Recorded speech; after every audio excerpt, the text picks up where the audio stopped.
வணக்கம். இலங்கை செய்திகளுடன் நான் ரோஷன். விரிவான செய்திகளுக்கு முன் தலைப்புச் செய்திகள்.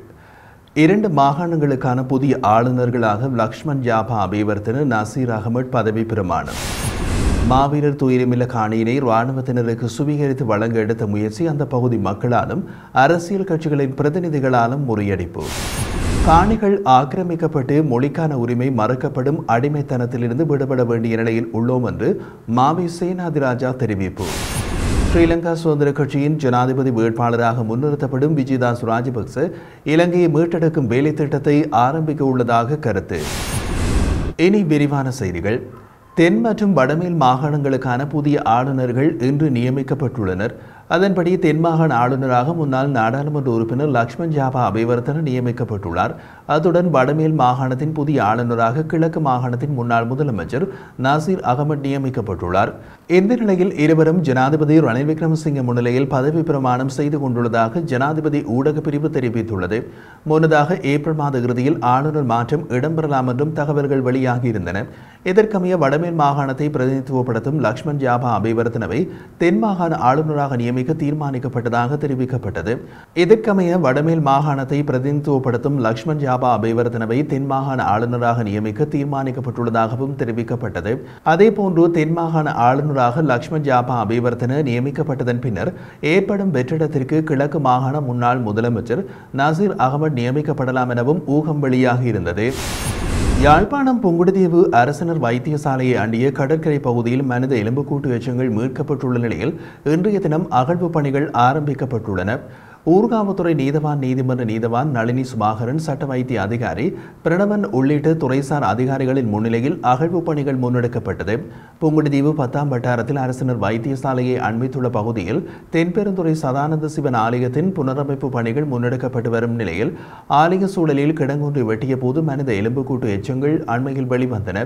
அதனைத் தொடர்ந்து கிடங்கு வெட்டும் பணிகளை இடைநிறுத்தி அது தொடர்பாக ஊர்காவத்துறை போலீஸ் நிலையத்திற்கு அறிவிக்கப்பட்டதை அடுத்து சம்பவ இடத்திற்கு விரைந்த போலீசார் அந்த இடத்தை தமது கட்டுப்பாட்டுக்குள் எடுத்த நிலையில் அந்த இடத்தில் அகழ்வு பணிகளை முன்னெடுக்க ஊர்காவத்துறை நீதவான் நீதிமன்றத்தில் அனுமதி கோரி விண்ணப்பம் செய்திருந்தார்கள். அதன் அடிப்படையில் இன்றைய தினம் நீதிமன்ற அனுமதியோடு முன்னெடுக்கப்பட்ட அகழ்வின் போது பெண் ஒருவருடையதாக கருதப்படும் எலும்புக்கூடு முழுமையாக மீட்கப்பட்டது. எலும்புக்கூட்டுடன் செப்பு நாணயங்கள், துணி, அரிசி துகள்கள் என்பனவும் மீட்கப்பட்டுள்ளது. குறித்த பகுதி முன்னைய காலத்தில் மயானமாக இருந்திருக்கலாம் என்றும் குறித்த பெண்ணின் உடல் இந்த முறைப்படி கிரியை செய்யப்பட்டு புதைக்கப்பட்டிருக்கலாம் என்றும் சந்தேகிக்கப்படுகிறது. இந்த நிலையில் மீட்கப்பட்ட எலும்புக்கூடு மற்றும் ஏனைய சான்று பொருட்களை பார்வையிட்ட நீதவான் இது தொடர்பான பகுப்பாய்வு பரிசோதனையை நடத்தி அறிக்கையை சமர்ப்பிக்குமாறு சட்ட மருத்துவ அதிகாரிக்கு உத்தரவிட்டார். இதனையடுத்து அந்த பகுதியில் அகழ்வு பணிகள் நிறைவுக்கு வந்ததோடு மீட்கப்பட்டுள்ள எலும்புக்கூடு மற்றும் சான்று பொருட்கள் யாழ்ப்பாணம் போதனா வைத்தியசாலைக்கு அனுப்பி வைக்கப்பட்டது. முல்லைத்தீவு அளம்பில் மாவீரர் துயிலுமில்ல காணியை இராணுவத்தினருக்கு சுவீகரித்து வழங்க எடுத்த முயற்சி அந்த பகுதி மக்களாலும் அரசியல் கட்சிகளின் பிரதிநிதிகளின் கடும் எதிர்ப்பினாலும் இன்று தடுத்து நிறுத்தப்பட்டது. நில அளவை திணைக்களத்தினர் மற்றும் கரைத்துறை பெற்ற காணி உத்தியோகத்தர் உள்ளிட்டவர்கள் குறித்த மாவீரர் துயிலுமில்ல காணியினை அளவீடு செய்ய வருகை தந்திருந்தார்கள். இந்த நிலையில் மாவீரர்களின் பெற்றோர், அந்த பகுதி மக்கள் மற்றும் அரசியல் கட்சி பிரமுகர்கள், முன்னாள் வடமாகாண சபை உறுப்பினர் துரைராசா ரவிகரன் மற்றும் சமூக செயற்பாட்டாளர் ஜூட்சன் ஆகியோரின் தலையீட்டால் குறித்த காணி சுவீகரிப்பு நடவடிக்கைக்கு கடுமையான எதிர்ப்பை தெரிவித்திருந்தனர். அத்தோடு குறித்த காணியினை அளவீடு செய்து இராணுவத்திற்காக சுவீகரிக்கும் நடவடிக்கையினை அனுமதிக்க முடியாது என்றும் அந்த பகுதி மக்களாலும் மக்கள் பிரதிநிதிகளாலும் அங்கு வருகை தந்த நில அளவை திணைக்கள அதிகாரிகளிடம் மகஜர் ஒன்றும் கையளிக்கப்பட்டது. அதனைத் தொடர்ந்து இராணுவத்தினருக்காக காணி சுவீகரிக்கும் முயற்சி கைவிடப்பட்டு நில அளவை திணைக்களத்தினர் அங்கிருந்து சென்றிருந்தமை குறிப்பிடத்தக்கது. தொழிலாளர்களின் உரிமைக்காக மட்டுமல்ல, தமிழர் நிலம் அளிக்கப்படும் நிலையிலேயே இங்கு ஒன்று கூடியிருப்பதாக மாவி சேனாதிராஜா தெரிவித்தார்.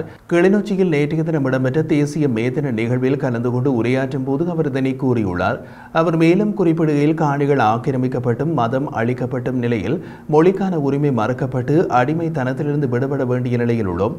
நிலம், மொழி உட்பட விடயத்திற்காக தொழிலாளர் தினத்திலும் பிரகடனங்களாக பகிரங்கமாக முன்வைக்கும் அதே நேரம் மேதின நிகழ்வினூடாக சிதறுண்டுள்ள மக்கள் இணைந்து செயற்பட வேண்டும் என்பதையும் வலியுறுத்துவதாக உணர்கின்றேன். விவசாயிகளாகவும் தொழிலாளர்களாகவும் விடுதலைக்காகவும் நின்ற மண்ணில் அமைதியாகவும் ஜனநாயக வழியில் போராட்டங்களை முன்னெடுக்க அடித்தளமாக மேதின நிகழ்வு அமைந்துள்ளதாகவும் தெரிவித்திருந்தார். ஸ்ரீலங்கா சுதந்திர கட்சியின் ஜனாதிபதி வேட்பாளராக அமைச்சர் விஜயதாஸ் ராஜபக்சவை முன்னிறுத்த உள்ளதாக அந்த கட்சியின் முன்னாள் தலைவர் மைத்ரிபால சிறிசேன அறிவித்திருந்த நிலையில் சுதந்திர கட்சியின் நேற்றைய மேதின கூட்டத்தில் விஜயதாஸ் ராஜபக்ச கலந்து கொண்டு விசேட உரையொன்றை நிகழ்த்தினார். இந்த உரையில் இலங்கையை மீட்டெடுக்கும் வேலை திட்டத்தை ஆரம்பிக்க உள்ளதாக அவர் தெரிவித்தார்.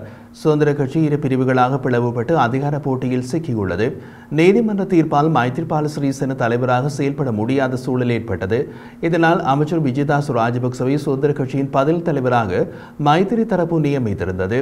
மத்திய தரப்பின் பதில் தலைவராக நிமால் ஸ்ரீபால டி சில்வா நியமிக்கப்பட்டுள்ளார்.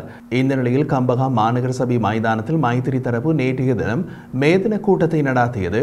இதில் நிகழ்வில் உரையாற்றிய அமைச்சர் விஜயதாஸ் ராஜபக்ச நாட்டை மீட்டெடுக்கும் வேலை திட்டத்தை விரைவில் ஆரம்பிக்க உள்ளோம்.